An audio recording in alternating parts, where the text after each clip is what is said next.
L'avocat de mon père a déclaré que le testament était clair, et que je ne recevrais rien. Mais, alors que ma famille applaudissait, et que le juge attrapait son marteau, j'ai ouvert mon dossier, et j'ai dit, vous avez oublié une chose. Les portes, au fond de la salle d'audience, n'ont pas grincé. Elles étaient en chêne massif, le genre de porte qui pivote sur des gonds. Conçues pour étouffer le son, et c'est probablement la seule raison pour laquelle personne, à part moi, ne semblait les avoir remarquées s'ouvrir, avant que la femme ne franchisse le seuil. Elle avait peut-être 60 ans. Un gilet de la couleur du sable mouillé, des lunettes de lecture remontées dans ses cheveux gris.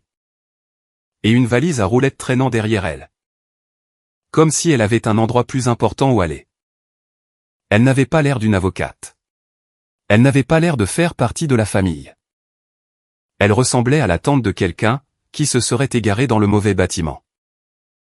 Hélène l'a vue en premier. J'ai regardé la colonne vertébrale de ma belle-mère se raidir. J'ai regardé le sang, qui avait déjà quitté son visage, trouver un nouvel endroit d'où se retirer. Lucas a suivi le regard de sa mère, et il a simplement eu l'air confus. De la même façon que vous le seriez, quand vous avez 17 coups de retard? Dans une partie d'échecs que vous ne saviez même pas être en train de jouer. Votre honneur, a dit la femme. En s'arrêtant à la barrière qui séparait la tribune du centre de la cour. Je m'appelle Deborah Cole. Je suis enquêtrice certifiée en fraude.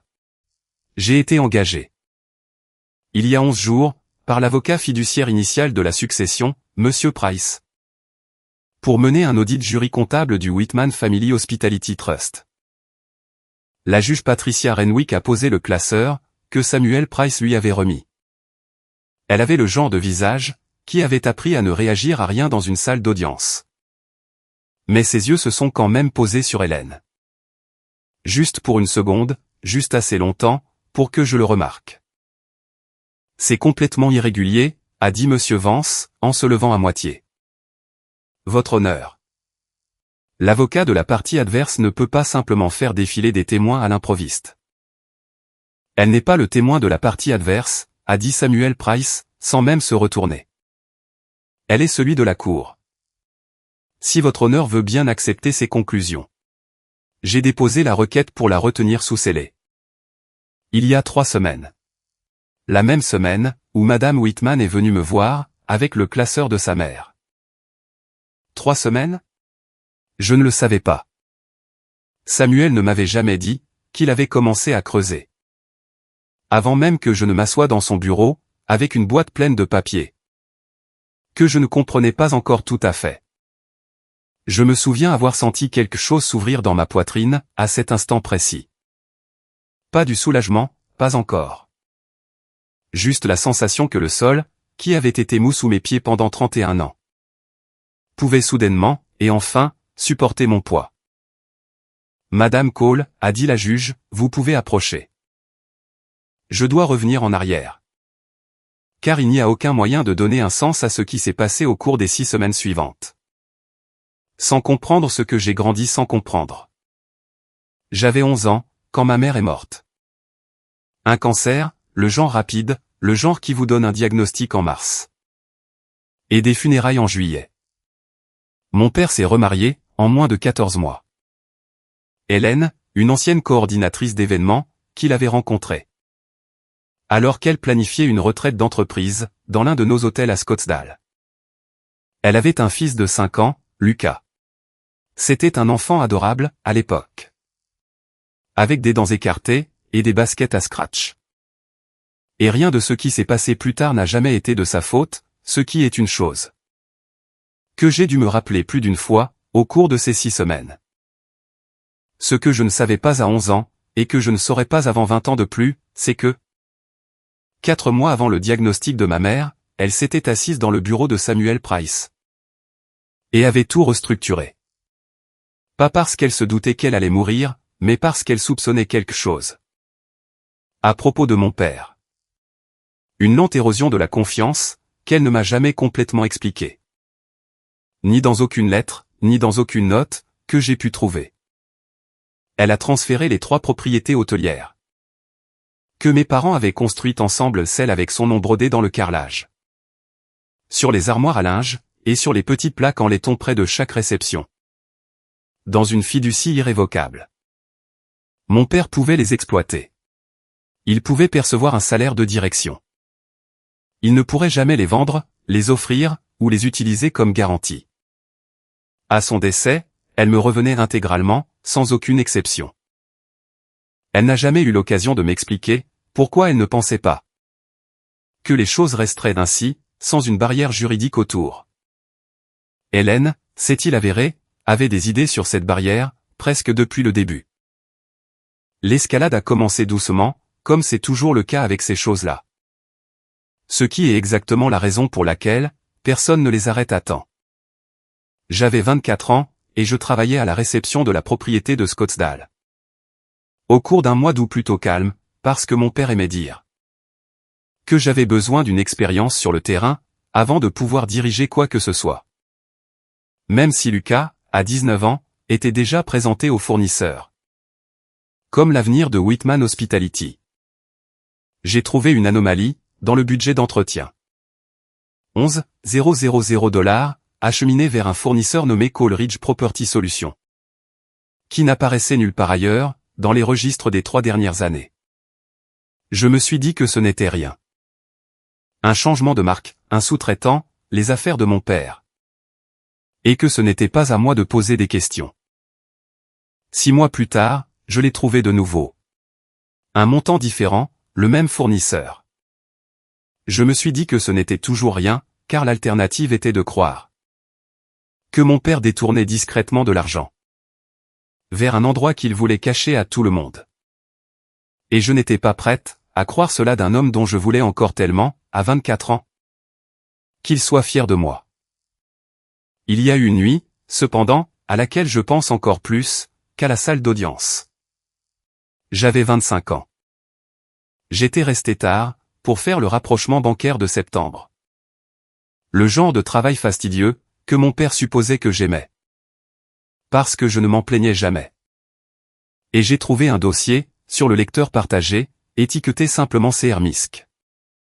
À l'intérieur, se trouvait une page de signature numérisée, la signature de mon père, autorisant une augmentation des frais de gestion pour Coleridge, sauf que la date, sur la page, correspondait à un dimanche. Et je savais pertinemment que mon père avait été à Cabot toute cette semaine-là. Pour le 40e anniversaire d'Hélène, car c'était moi qui avais validé la gratuité de la suite qu'ils utilisaient. J'ai imprimé la page. Je me suis assise avec, dans ma voiture, dans le parking, pendant 40 minutes. Le moteur éteint, la climatisation coupée, transpirant à travers mon chemisier. Dans la chaleur de juillet, en essayant de construire une version des événements, où ce n'était pas ce dont ça avait l'air. Peut-être qu'il l'avait signé avant le voyage, et antidaté par accident. Peut-être qu'il y avait un deuxième dimanche, dont je ne me souvenais pas. J'ai construit toute une chronologie alternative à partir de mai, comme on le fait lorsque la véritable chronologie est celle dans laquelle on ne peut pas encore se permettre de vivre. Je ne l'ai pas confronté. Je me suis dit que j'avais besoin de plus de preuves, avant de dire quoi que ce soit. Ce qui était vrai, mais c'était aussi une histoire que je me racontais à moi-même. Pour ne pas avoir à ressentir, à 25 ans, ce que cela signifiait. De soupçonner son propre père de falsifier sa propre signature. À 27 ans, j'avais arrêté de me raconter quoi que ce soit. J'avais commencé à garder des copies. C'est la partie que les gens ne comprennent pas, quand ils entendent ces histoires, après coup. Propre et résolu, dans une salle d'audience. Personne ne vous remet une preuve irréfutable, le premier jour. Vous trouvez un reçu, qui n'a pas de sens. Puis, un appel téléphonique. Qui se termine au moment où vous entrez dans la pièce. Ensuite, un classeur verrouillé, dans un bureau dont vous aviez autrefois la clé. Chaque élément, pris isolément, ne signifie rien. Vous pourriez justifier chaque détail, lors d'un dîner. Ce n'est que des années plus tard, lorsque vous les étalez enfin tous, côte à côte sur une table, que vous comprenez, que vous regardiez un vol en cours pendant tout ce temps.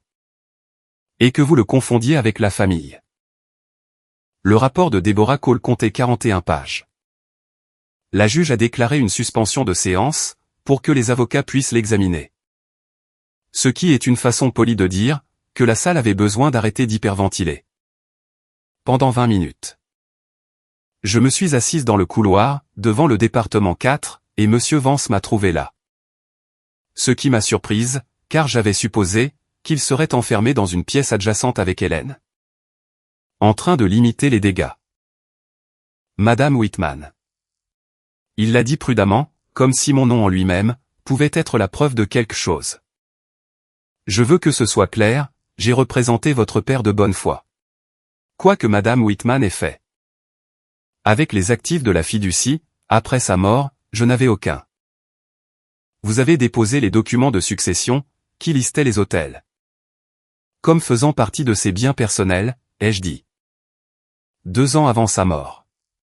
Vous saviez ce que disait la fiducie. Samuel Price vous a envoyé une lettre. À ce sujet. C'est la pièce à conviction C. Sa bouche s'est ouverte. Rien d'utile n'en est sorti. Je ne vous demande rien, ai-je dit. Je vous dis simplement ce qui est déjà vrai, pour que vous puissiez arrêter de répéter une version, où ça ne l'est pas. Il s'est éloigné. J'ai remarqué, des semaines plus tard, que ses mains tremblaient, elles aussi.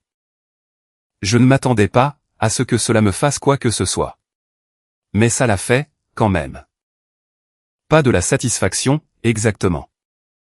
Quelque chose de plus proche, de l'étrange vertige, que l'on ressent, en regardant un mur. Dont on a eu peur toute sa vie, se révélait être fait de cloisons sèches. Les conclusions de Deborah Cole, une fois que la juge a repris la séance, se présentaient ainsi. Et je vais vous les exposer, de la même manière qu'elle l'a fait, car la simplicité de la chose en constituait toute l'horreur. À partir de 9 ans plus tôt, 2 ans après la mort de ma mère. 1 an après le mariage d'Hélène avec mon père, une entité écran, appelée Cole Ridge Property Solutions, avait été créée dans le Nevada à un État choisi. A déclaré Deborah sèchement, pour son indifférence, face à qui possède quoi. Hélène y était répertoriée, en tant que membre directrice. Entre cette date, et la mort de mon père en mars dernier, plus de 1 million de dollars avaient été retirés des 3 hôtels protégés par la fiducie. Et transférés dans cette entité, déguisée en contrat d'entretien, en frais de conseil. Et dans 11 cas, en factures purement et simplement falsifiées, pour des travaux. Dont les registres des permis de construire, montraient qu'ils n'avaient jamais été réalisés. Votre honneur, a dit Deborah, en 2019, la fiducie a payé à Cole Ridge, la somme de 3,40,000 $. Pour le remplacement complet du système de CVC. À la propriété de Scottsdale. J'ai vérifié les permis. Aucun permis n'a jamais été déposé. J'ai contacté l'entrepreneur en CVC. Nommé sur la facture. Il a confirmé qu'il n'avait jamais travaillé pour les propriétés Whitman. Et que son numéro de licence, imprimé sur la facture, était inactif depuis 2016. Lucas a émis un son, à côté de sa mère. Pas un mot, juste de l'air, qui s'échappait de lui. De plus, a poursuivi Deborah, au cours des 18 mois. Qui ont suivi le décès de Monsieur Whitman en mars dernier. Madame Whitman a exécuté 3 actes de cession distincts. Transférant une part de propriété des biens de la fiducie, au nom de son fils. Et dans une fiducie révocable. Portant son propre nom en tant qu'unique bénéficiaire. Ces transferts ont été signés. En utilisant une procuration limitée, que Monsieur Whitman lui avait accordée en 2021. Pour les décisions médicales uniquement. Le document n'autorise, en aucun cas, le transfert de propriété. Il y avait encore une chose, et Deborah a dit, qu'elle avait failli l'omettre du résumé. Parce que cela semblait minime à côté du reste, avant de décider. Que le schéma comptait plus que le montant en dollars. En 2023, la police d'assurance contre les inondations de la propriété de Scottsdale avait été discrètement rétrogradée, passant d'une couverture de remplacement intégrale à la valeur de rachat réel. Un changement qui a fait économiser à Cole Ridge, en tant qu'entité gérant le compte, environ 9 $0,000 par an en prime, et qui aurait coûté à la fiducie environ 6 cents. $0,000 en perte non couverte, si la propriété avait été un jour réellement inondée. Ce n'était pas un vol au sens traditionnel, a déclaré Deborah à la cour. Mais c'était une décision, prise dans l'intérêt des flux de trésorerie de Coleridge. Au détriment direct de la protection de la fiducie, prise par quelqu'un qui n'avait absolument aucune autorité légale pour prendre des décisions de couverture. Au nom de la fiducie. Je ne savais pas pour la police contre les inondations. Je ne pense pas que mon père le savait non plus. C'est le détail qui m'a finalement fait comprendre qu'il ne s'était jamais agi d'une mauvaise année ou d'une décision désespérée. C'était un système. Quelqu'un avait discrètement optimisé sa propre position contre la nôtre pendant la majeure partie d'une décennie. De la même manière qu'on règle le moteur d'une voiture, dont on ne veut pas que quiconque sache qu'on l'a conduite. La juge a levé les yeux du rapport. Madame Whitman, comprenez-vous que le document que vous avez utilisé pour exécuter ces transferts était une procuration médicale? L'avocat d'Hélène s'est levé. Votre honneur, ma cliente croyait de bonne foi que...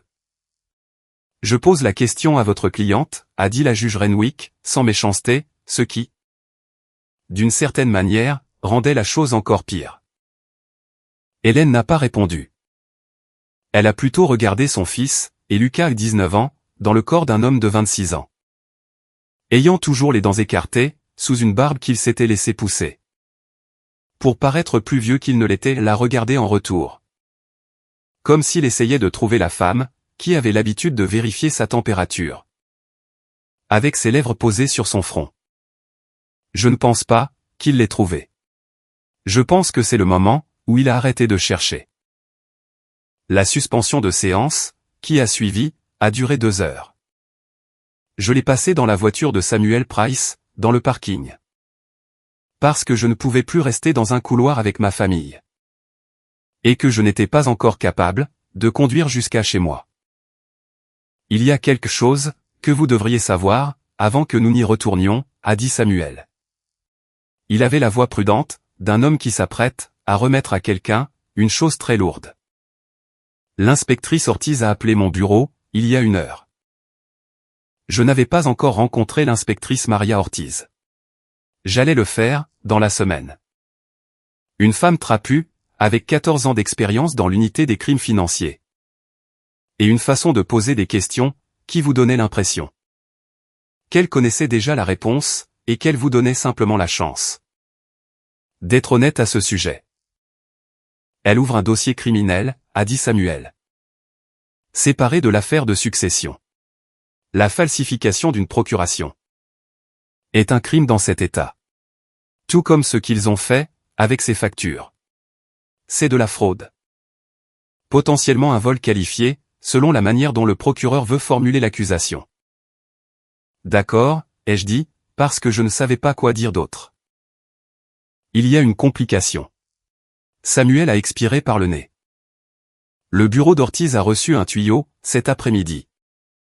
1 heure après que le rapport de Deborah ait été versé au dossier, selon lequel le conseiller financier d'Hélène a reçu l'ordre ce matin de commencer à liquider 3 comptes de courtage et de virer les fonds vers un compte situé sur l'île de Man. Mon estomac a fait ce que font les estomacs dans les films. Cette chute qui m'avait toujours semblé exagérée, jusqu'à ce que cela arrive à mon propre corps. Dans un parking, un mardi. Elle prend la fuite, ai-je dit. Elle essaie de devancer le gel des avoirs, avant que quiconque ne pense à en demander un. A dit Samuel. Ortiz a besoin qu'un juge signe une ordonnance d'urgence, de restriction des actifs, ce soir? Pas demain. Ce soir. Une fois que cet argent aura atteint un compte offshore, il sera parti.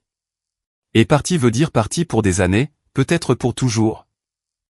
Et cela sera déduit de ce qui vous est dû, avoué à la fiducie, de toute façon. Combien de temps avons-nous? Samuel a regardé sa montre. Les virements bancaires vers cette juridiction sont généralement traités avant 20 heures. Heure du Pacifique, pour respecter la fenêtre de règlement nocturne. Il était 16h52. 3 heures. Je voudrais vous dire que j'étais calme. Je ne l'étais pas. Mes mains tremblaient tellement fort que j'ai fait tomber mon téléphone 2 fois. En essayant d'appeler Deborah Cole pour obtenir les numéros de compte qu'elle avait déjà extraits. Ce qui permettrait à Ortiz de rédiger une motion d'urgence. Au lieu de recommencer les formalités depuis zéro. Samuel nous a conduits au guichet de dépôt d'urgence du palais de justice. Celui qui existe exactement pour cela, les ordonnances restrictives, les ordonnances de protection. Et la petite poignée d'urgences juridiques, qui ne peuvent pas attendre les heures d'ouverture. L'inspectrice Ortiz nous y a rejoints, avec un dossier déjà à moitié assemblé. Car Deborah lui faxait sa documentation depuis les 40 dernières minutes. Depuis une salle de photocopie du tribunal, feuille par feuille, comme si les 20 dernières années ne nous avaient pas déjà donné assez de paperasse. La juge Renwick est encore dans le bâtiment, m'a dit Ortiz. Elle a accepté de l'examiner après les heures de bureau. Compte tenu de l'urgence. C'est rare. Ne gâchez pas cette opportunité. Nous avons attendu dans un couloir, qui sentait le nettoyant pour tapis, et le vieux café. Je continuais à faire les calculs dans ma tête 17h40, 18h15, 18h50. Regardant la fenêtre de 3 heures s'effondrer, pour devenir quelque chose de plus étroit. Que ce que je pouvais supporter de regarder directement. Ortiz s'est assise en face de moi à 18h22, pendant que Samuel était au téléphone dans le couloir. En train de se disputer avec un greffier, sur la question de savoir quel juge de garde pouvait signer quoi. Elle ne m'a rien demandé, à propos de l'argent. Elle m'a demandé quel âge j'avais, quand j'ai trouvé la première facture de Coleridge. 24 ans, ai-je dit, décontenancé par la question. Et quel âge avez-vous, maintenant? 31 ans. Elle a hoché la tête lentement, comme si le chiffre confirmait quelque chose qu'elle soupçonnait déjà. 7 ans, a-t-elle dit. Dans mon unité, c'est à peu près la moyenne. Les gens pensent que la fraude financière est découverte rapidement, parce que les chiffres sont prétendument si nets. Si traçables. C'est l'inverse.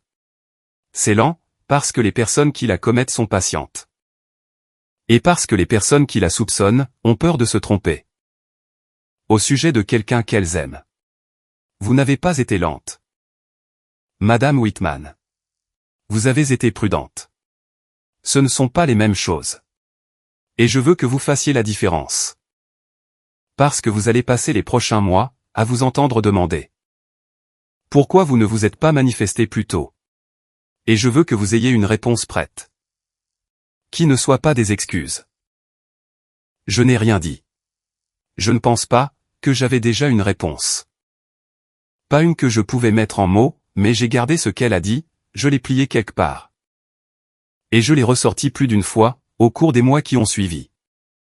Chaque fois que l'avocat d'Hélène essayait d'une manière ou d'une autre de faire passer mon silence au fil des ans, pour de la complicité au lieu de la survie. À 19h12, le greffier de la juge Renwick est sorti, et nous a dit que l'ordonnance avait été signée. À 19h14, Ortiz était au téléphone avec le service de conformité de la société de courtage. Pour leur lire un numéro de dossier. À 19h19, elle a raccroché, et m'a dit que les comptes avaient été gelés à 1,240,000 $. Le virement avait été mis en file d'attente, mais pas encore émis. 19 minutes. Voilà à quel point c'était juste. J'ai pensé à ces 19 minutes. Plus qu'à presque tout le reste de ce qui s'est passé au cours de ces 6 semaines. Parce que c'est la partie qui n'arrive jamais dans la version de l'histoire que les gens racontent par la suite. La partie où la justice n'est qu'une question de greffier restant 20 minutes après 17 heures. Au lieu d'une grande machinerie morale, se mettant en place d'elle-même. Lucas m'a appelé, cette nuit-là. Pas cette semaine-là. Cette nuit-là, à 23h40, alors que j'étais encore assise sur le sol de ma cuisine. Le dos contre les placards, parce que je n'avais pas encore trouvé l'énergie de me traîner jusqu'au canapé. Le savais-tu, a-t-il dit. Pas de bonjour. Qu'elle s'est servie de mon fonds universitaire? Non. Pas précisément. Le rapport de Déborah avait signalé un quatrième compte. Un compte qui n'avait pas encore été rendu public. Toujours en cours d'examen. Il y a 90,000 $, qui étaient censés servir pour mes études supérieures, a dit Lucas. Sa voix faisait quelque chose, que je n'avais pas entendu de sa part, depuis qu'il avait 9 ans. Et qu'il s'était cassé le bras en tombant du toboggan de la piscine, à la propriété de Scottsdale. Essayant de ne pas pleurer, devant les clients. Il n'y a plus rien. Les gens de Déborah ont trouvé le retrait. Le même mois que le 3e acte de cession. Elle s'est servie de mon nom pour déplacer des biens qu'elle n'était pas autorisée à déplacer. Et ensuite, elle s'est servie de mon argent pour payer le type qui l'a aidé à le faire. Je n'ai rien dit pendant un moment, parce que, qu'est-ce qu'on répond à ça? Félicitations. Bienvenue au club. J'aurais pu. Je ne l'ai pas fait. J'ai toujours cru que tu me détestais, a-t-il dit à la place. En grandissant, je pensais que tu croyais que je t'avais volé ton père. Je ne te détestais pas, ai-je dit, et je le pensais vraiment, et j'ai été surprise de voir à quel point je le pensais. Je détestais le fait que personne ne m'ait jamais dit la vérité. Sur quoi que ce soit. Tu étais juste un gosse, debout au milieu des décombres. Tout comme moi. Tu ne savais simplement pas encore que c'était des décombres. Il est resté silencieux un long moment. Alors je témoignerai. Quoi qu'ils aient besoin, je veux qu'elle sache que je suis au courant. L'affaire pénale a avancé plus vite que l'affaire de succession civile, ce qui, d'après l'inspectrice Ortiz, était inhabituel. D'habitude, c'est l'inverse, mais elle a dit que le bureau du procureur. Une fois qu'ils ont vu la fausse procuration, à côté d'une marge de 19 minutes. Sur une tentative de virement offshore, a décidé que ce n'était pas une affaire qu'il voulait laisser respirer. L'assistant du procureur Thomas Reyes, un homme mince et silencieux, dont on m'a dit qu'il avait la réputation de transformer les affaires de col blanc en accords de plaidoyer dans les 90 jours. Parce qu'il détestait donner au jury la chance de s'apitoyer sur des accusés en gilet, a déposé des accusations formelles. 11 jours après le gel d'urgence, falsification d'un acte juridique, vol qualifié par fraude, et, en raison de la tentative de virement offshore, un chef d'accusation supplémentaire, en vertu de la loi de l'État sur le blanchiment d'argent. L'avocat d'Hélène a essayé par 2 fois de séparer l'affaire pénale de l'affaire de succession, arguant que le rapport jury comptable ne devrait pas être un témoignage admissible dans les 2 cas. La juge Renwick a rejeté les 2 requêtes, en moins d'une semaine, dans des termes que j'ai depuis mémorisés. Le tribunal ne fera pas semblant que 2 procédures sont distinctes. Simplement parce qu'il serait plus pratique pour l'une des parties, qu'elle le soit. Lucas a témoigné, lors d'une déposition à huis clos. 3 semaines après cet appel téléphonique de minuit. Je n'étais pas dans la pièce. Samuel m'a raconté par la suite que Lucas avait répondu à chaque question posée par Reyes, sans jamais regarder l'avocat de sa mère, et que lorsque Reyes lui a demandé directement s'il pensait que sa mère avait utilisé son identité, à son insu ou sans son consentement, pour exécuter les actes de cession, Lucas a répondu « oui ». Et puis, sans y être invité, il a ajouté « et j'aimerais que cela figure au dossier. Parce que je ne veux pas que quiconque pense que j'étais dans le coup. Je ne l'étais pas. J'étais juste utile. » J'ai pleuré quand Samuel m'a raconté ça. Pas pour moi. Pour la version de Lucas, qui avait 9 ans, et qui pensait être entré dans une famille qu'il aimait. Au lieu d'une famille, qui finirait par le dépenser comme de la monnaie. Le masque d'Hélène n'est pas tombé d'un seul coup. Il est tombé comme le fait la vieille peinture, par plaques, sous la pression. Révélant quelque chose de pire en dessous, à chaque fois. Lors de la première audience, elle était posée, digne. Habillée comme une femme assistant à une collecte de fonds. À la 3e, après que Reyes ait présenté des SMS, que l'extraction jury comptable de Déborah avait récupéré à partir d'une sauvegarde cloud, dont Hélène ignorait apparemment l'existence des messages au même comptable, référencés dans les emails que j'avais trouvés en premier, dans l'ancien classeur de ma mère. Des messages qui disaient des choses comme « Gardez la fille dans l'ignorance » jusqu'à la clôture de la succession. Et pire encore, l'un d'eux datant de 4 ans plus tôt, qui disait « Richard ne remarquera rien. Si nous faisons attention. Il ne regarde plus jamais les relevés des propriétés. » Son calme s'était figé, en quelque chose de fragile, et de coincé. À la 5e audience, celle où son propre avocat a demandé à se retirer de la représentation, invoquant des différences irréconciliables, concernant la stratégie du dossier. Elle ressemblait à une femme, qui n'avait plus aucune pièce à sa disposition, pour y paraître digne. Le journal local a repris l'histoire, après le dépôt des accusations criminelles. Pas à cause de moi, je n'ai jamais appelé un seul journaliste. Mais parce que le rapport jury comptable de Deborah Cole était devenu un document public. Et qu'une journaliste économique, nommée Priya Anand, avait apparemment passé un jeudi tranquille à lire des dossiers de succession, pour une toute autre histoire. Et était tombée sur la nôtre à la place. Son article est paru sous le titre « Une héritière de l'hôtellerie accusée de falsification de procuration pour piller la fiducie familiale ». Ce qui était plus sensationnel, que ce que j'aurais choisi, mais pas inexact. Pour autant que je puisse en juger, dans une seule phrase. L'entreprise d'organisation d'événements d'Hélène, la boutique autour de laquelle elle avait bâti une seconde carrière, pendant qu'elle était mariée à mon père, a perdu 4 de ses 6 contrats d'entreprise en cours, dans le mois qui a suivi. Je n'ai pas fait ça. C'est l'article qui a fait ça. Ou peut-être que la vérité a fait ça, si vous voulez être poétique à ce sujet. Et après tout cela, je pense que j'ai bien mérité une phrase poétique. Priya Anand m'a appelé une fois, avant la publication de l'article, pour me demander si je voulais faire un commentaire. J'ai failli dire non. J'avais passé 7 ans à être prudente.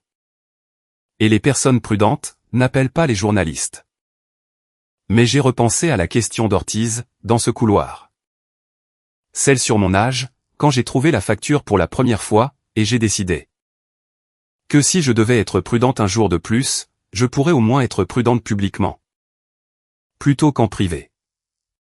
Je ne veux pas que cette histoire soit une question de vengeance, lui ai-je dit. Je veux qu'elle parle de la durée pendant laquelle un mensonge peut survivre à l'intérieur d'une famille qui est trop polie pour vérifier les papiers. Ça ne parle pas vraiment de ma belle-mère. Ça parle de nous tous. Elle a utilisé 2 phrases de cela, épurées, dans l'article final. J'ai lu ce paragraphe plus de fois que je n'aimerais l'admettre. C'est la seule partie de toute cette épreuve qui m'est jamais donnée, brièvement. Le sentiment de m'appartenir, au lieu d'appartenir au numéro de dossier, que c'était devenu. Le plaidoyer est tombé en octobre, 6 mois après le jour où M. Vance s'était levé dans cette salle d'audience, et avait dit à une salle pleine de gens que je ne recevrais rien. Hélène a plaidé coupable de falsification d'un acte juridique, et de vol qualifié par fraude, en échange du fait que le bureau du procureur ne poursuive pas le chef d'accusation de blanchiment d'argent comme un crime distinct, ce qui, comme Reyes l'a dit à Samuel, tenait moins de la clémence, et davantage du calcul. Un plaidoyer de culpabilité, pour 2 crimes avec une ordonnance de restitution convenue. Remettez l'argent entre mes mains plus rapidement, qu'un procès qui pourrait durer 18 mois. Et se terminer par un appel. Elle a été condamnée à 4 ans de prison, avec possibilité de libération conditionnelle après 18 mois. Compte tenu de son âge, et de l'absence d'antécédents judiciaires. Et a reçu l'ordre de payer une restitution de 1 million de dollars, que les comptes de courtage gelés couvraient déjà en grande partie. Monsieur Vance n'a jamais été inculpé au pénal, mais Samuel Price a déposé une plainte auprès du barreau de l'État, concernant les déclarations de succession, qui avait présenté à tort les propriétés de la fiducie comme faisant partie des biens personnels de mon père. Et aux dernières nouvelles, Vance faisait l'objet d'une enquête formelle du barreau, qui lui avait déjà coûté 2 de ses plus gros clients corporatifs, qui n'aimait apparemment pas l'image de l'expression « sous enquête du barreau pour avoir facilité une fraude fiduciaire » associée à leur nom dans un classeur partagé. Je voudrais vous dire que le plus dur a été la salle d'audience. Ce ne l'était pas. Le plus dur, c'était 6 semaines après la condamnation. D'être debout dans le hall de l'hôtel de Scottsdale, mon hôtel maintenant. Pleinement et définitivement, la fiducie étant dissoute. Et les actes de propriété transférés à mon nom, exactement comme ma mère l'avait prévu. 15 ans auparavant. J'ai compris pourquoi elle s'en était donné la peine. En regardant une équipe d'entretien remplacer un tapis de hall, que Coleridge Property Solutions avait facturé à la fiducie pour 22 000 $ en 2020, et qu'il n'avait en fait jamais installé. Le vieux tapis, encore là tout ce temps, usé jusqu'à la corde au niveau des ascenseurs, n'était la preuve de rien, si ce n'est du temps, qu'un mensonge peut rester bien en vue. Si personne ne regarde de suffisamment près, pour le voir. Je suis resté là, et je ne me suis pas senti triomphante. Je me sentais fatigué, d'une manière qui n'avait rien à voir avec le sommeil. Lucas est passé, cet après-midi-là. Il le fait parfois, maintenant. Il se pointe sans appeler d'abord, comme on le fait avec quelqu'un à qui on essaie de réapprendre à faire confiance, en repartant de zéro. Il avait terminé son premier semestre d'études supérieures. Grâce à un prêt qu'il avait contracté lui-même, refusant l'argent que je lui avais proposé. Pour couvrir ce que sa mère lui avait volé, parce qu'il a dit et j'ai compris exactement. Ce qu'il voulait dire, qu'il avait besoin qu'au moins une chose, dans sa vie, lui appartienne entièrement, et ne soit pas un cadeau de quelqu'un, qui gère sa culpabilité. Nouveau tapis, a-t-il dit, en regardant l'équipe. Tout le sera, éventuellement, ai-je dit. Il est resté silencieux, pendant une seconde. Puis, est-ce que tu lui parles, parfois? Il voulait dire Hélène. Je n'avais pas besoin de demander. Non, ai-je dit. Je lui écris une lettre par an. Pas pour lui pardonner, juste pour qu'elle sache que je me souviens exactement de ce qu'elle a fait. Au cas où 4 ans commenceraient à lui sembler suffisants. Il a hoché la tête, comme si cela avait du sens pour lui, parce que ça en avait. Samuel Price a pris sa retraite, 8 mois après la condamnation. Il exerçait le droit, depuis 36 ans. Et il m'a dit, lors du dernier déjeuner que nous avons partagé, avant qu'il ne ferme définitivement son bureau, que le dossier Whitman était celui sur lequel il avait choisi de terminer, parce que ma mère lui avait confié quelque chose de fragile, 15 ans avant que l'un ou l'autre d'entre nous ne sache que cela aurait un jour besoin d'être défendu, et qu'il lui semblait juste de mener l'affaire jusqu'au bout lui-même, au lieu de la passer à quelqu'un d'autre. Elle s'est assise juste en face de moi, a-t-il dit, et elle m'a dit, je ne sais pas encore de quoi je les protège. Je sais juste que j'en ai besoin. J'ai pensé à cette phrase. Plus qu'à toute autre chose, qu'un client m'ait jamais dite. Il a fait glisser sur la table, une vieille carte de visite tachée d'eau. La sienne datant de plusieurs décennies plus tôt, avec l'adresse d'un bureau, qui n'existait plus. Gardez cette barrière debout, a-t-il dit. Quoi que vous construisiez ensuite, construisez-le comme elle l'a fait, silencieusement. Et des années avant que vous ne pensiez en avoir besoin. C'est ce que j'ai fait. Le nouvel accord d'exploitation pour les 3 propriétés comprend une clause que la fiducie initiale de ma mère n'a jamais eu, un audit trimestriel indépendant. Réalisé par un cabinet, n'ayant aucun lien personnel ou professionnel avec quiconque dans la famille. Déposé automatiquement auprès d'un contrôleur désigné par le tribunal, pour les 5 premières années. Le cabinet de Deborah Cole fait le 1er de l'année, chaque mois de janvier. Je ne lui ai pas demandé de le faire. Je lui ai demandé ce qu'elle facturerait, pour s'assurer que personne dans ma vie n'ait à nouveau 9 ans pour construire un mensonge, avant que quelqu'un ne le remarque. Ma mère a construit une barrière, autour de 3 hôtels, 15 ans avant sa mort. Parce qu'un certain instinct en elle quelque chose qu'elle n'a jamais pu expliquer. Quelque chose pour lequel, je passerai le reste de ma vie à être reconnaissante qu'elle ait eu davantage confiance qu'elle n'avait confiance dans les personnes de son entourage. Lui a dit que les personnes les plus proches de mon père pourraient un jour essayer de prendre ce qui n'était pas à elle. Elle avait raison. Cela leur a juste pris 14 ans. Une fausse procuration médicale et une marge de 19 minutes sur un virement bancaire offshore. Pour que la barrière fasse enfin son travail. J'ai gardé l'ancien échantillon de tapis, celui usé jusqu'à la corde. Découpé au niveau des ascenseurs, avant que l'équipe n'emmène le reste. Il se trouve maintenant dans un tiroir de mon bureau, à côté du dossier que j'ai apporté dans cette salle d'audience, il y a 8 mois. Celui qu'Hélène regardait, comme s'il allait exploser. Parfois, c'est tout ce à quoi la justice ressemble, à la fin. Pas un coup de foudre, juste une preuve, que quelqu'un a finalement eu le courage d'utiliser.